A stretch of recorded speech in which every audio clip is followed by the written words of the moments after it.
As humans, it is our duty to discover new possibilities. Yet often, in the pursuit of one thing, we stumble upon something completely different. Humanity has been searching for treatments for deadly diseases for a long time.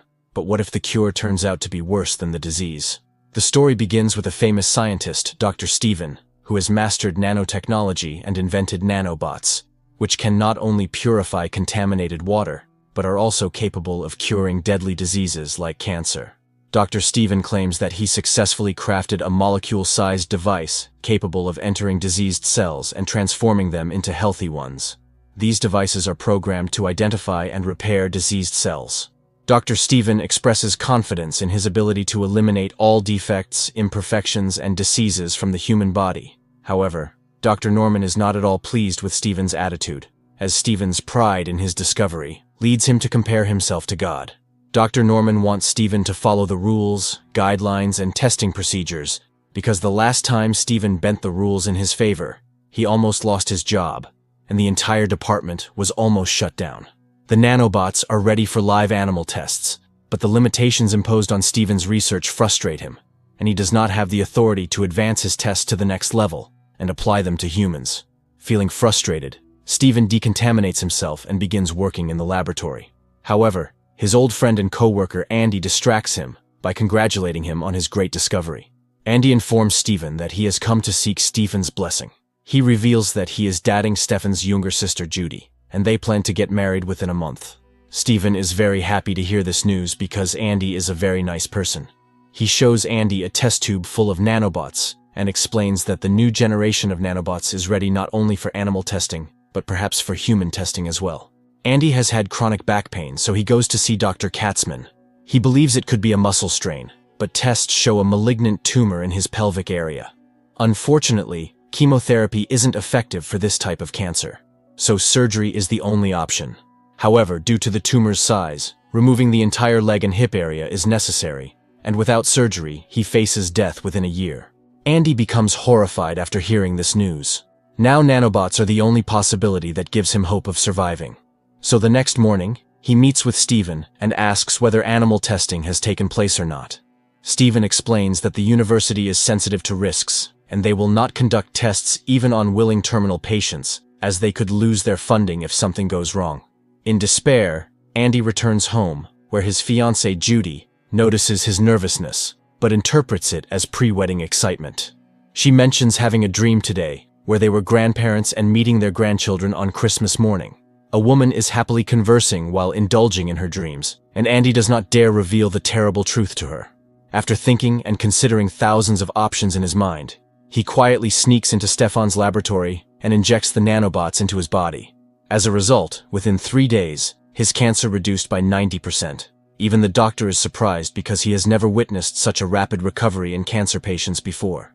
He believes that Andy will be completely cured within a week. Before Judy's eyes, Andy undergoes a transformation, displaying a newfound energy that surprises her, as she has never seen him so vibrant before. One morning, he suddenly realizes that he no longer needs the glasses. Shocked, Andy approaches Stefan and informs him that he injected himself with the nanobots. However, Stephen becomes very concerned and angry at this news, because nanobots have not yet been tested even on rats, and no one knows what will happen to Andy now. Andy says he only had 2 choices, do or die, but Stefan says he can still die because the nanobots themselves can kill him. He suspects that robotic activities will not stop here. Furthermore, he could end up in jail for illegal testing. Andy says that he injected himself at his own risk, so Stephen will not be held responsible. He claims his vision has become perfect, his cancer has been cured, and he feels more energetic than ever. The nanobots are working exactly as they should, and Andy is a living example of this, so they can make this public. But Stephen says that first Andy will be expelled from the university for tampering with the research project with top priority. Then, he will be confined to an unknown medical laboratory, and needles will be inserted into his body for the rest of his life. Stephen suggests that since Andy's cancer is now cured, he should deactivate the nanobots first, before they have any adverse effects on the body. However, Andy refuses to lose his vitality, because he fears that deactivating the nanobots might cause his cancer to return. Finally, Stephen negotiates a deal with Andy that he will not deactivate the nanobots, but he will monitor his body closely, and if anything feels wrong, he will deactivate the nanobots. Steven puts Andy through a series of tests and finds that Andy can hold his breath for long periods of time, as well as having incredible vision and strength. He no longer feels tired and feels invincible. During a test, he intentionally burns his hand, and the nanobots heal the burnt skin within moments. The next morning, he goes jogging with Judy and feels almost no fatigue, which surprises Judy as she has never seen Andy so fresh and strong before. Apart from this, due to his increased virility, he dominates Judy and hurts her unknowingly. Frightened and exhausted, Judy leaves the bed, wondering where Andy is getting so much energy from. When Andy wakes up the next morning, Judy has already gone to work. He is having great difficulty breathing, and when he looks in the mirror, he sees shark-like gills on his neck. He runs to Stefan and shows him his neck. It turns out that the nanobots perceived his inability to breathe underwater as a disability and developed gills to correct the condition. Stefan says that the experiment is over, and they have to get the nanobots out of Andy's body right now. But suddenly, the deactivation program fails, and the nanobots refuse to leave Andy's body. Steven sends Andy home while he tries to rewrite the program because he hasn't done the tests and he doesn't know how to get rid of them. The next morning, Andy wakes up with a pain in the back of his head when Steven arrives and explains that they can send an electrical current through his body and deactivate the nanobots. Observing Andy's illness, he examined him and noticed 2 eyes on the back of his head. They promptly head to the lab, where Steven attaches electrical wires to Andy's body. Andy suggests options like poison or radiation to disable the nanobots, but Steven explains that these methods won't work on machines and could potentially harm Andy. Steven uses an ECT machine to electrocute Andy in order to disrupt the nanobots. This hurts Andy, but on the first and second attempts, Steven notices a decrease in the population of nanobots, so he makes a third attempt with a higher voltage. This largely subdues the nanobots, but suddenly Andy's heart stops. Horrified, Stefan runs to him, but suddenly Andy comes to life. He asks Stefan whether the plan succeeded or not. Steven admits that the population of nanobots has declined significantly, but blood samples reveal that they are making copies of themselves, and it's scary to even imagine what will happen next. Several days passed, and Andy's condition became so bad that he could not even eat food. He talks to Judy on the phone and says goodbye to her. Meanwhile, a worried Steven comes to him and sees that a new mutation has started in Andy's body. Dozens of cysts have begun to appear on his body, and they secrete an acid when touched, which Steven believes is a defense mechanism similar to that of jellyfish. The nanobots have not only mutated Andy externally, but have also grown a series of extra ribs. Apparently they are trying to stop Steven.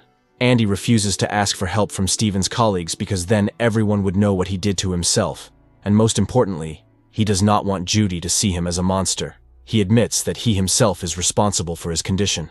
Saying this, he stabs a knife in his chest. However, the nanobots not only remove the knife but also heal his wound and revive him. Andy says how ironic this is. 2 weeks ago, he was suffering from cancer and wanted to survive at all costs. But today he is cursing his life and wants to die. He tells Steven that now only Steven can free him from these tortures. He wants Steven to give him the maximum dose of electricity so that his body is fried and the nanobots are unable to revive him. Steven states that he cannot become a murderer and expresses concern for Judy. Andy counters, asserting that Judy would never want to see him in such a state, and regarding murder, he sees it as a favor to her.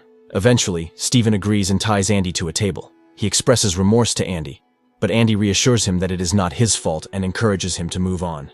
Steven sets the machine to high voltage and gives him a lethal dose of electricity, causing his heart to stop, and he dies. However, within moments, the nanobots brought him back to life. Steven now has no choice but to violate the security protocols. He sends so much electricity into Andy's body that it burns, and he is finally freed from this hell.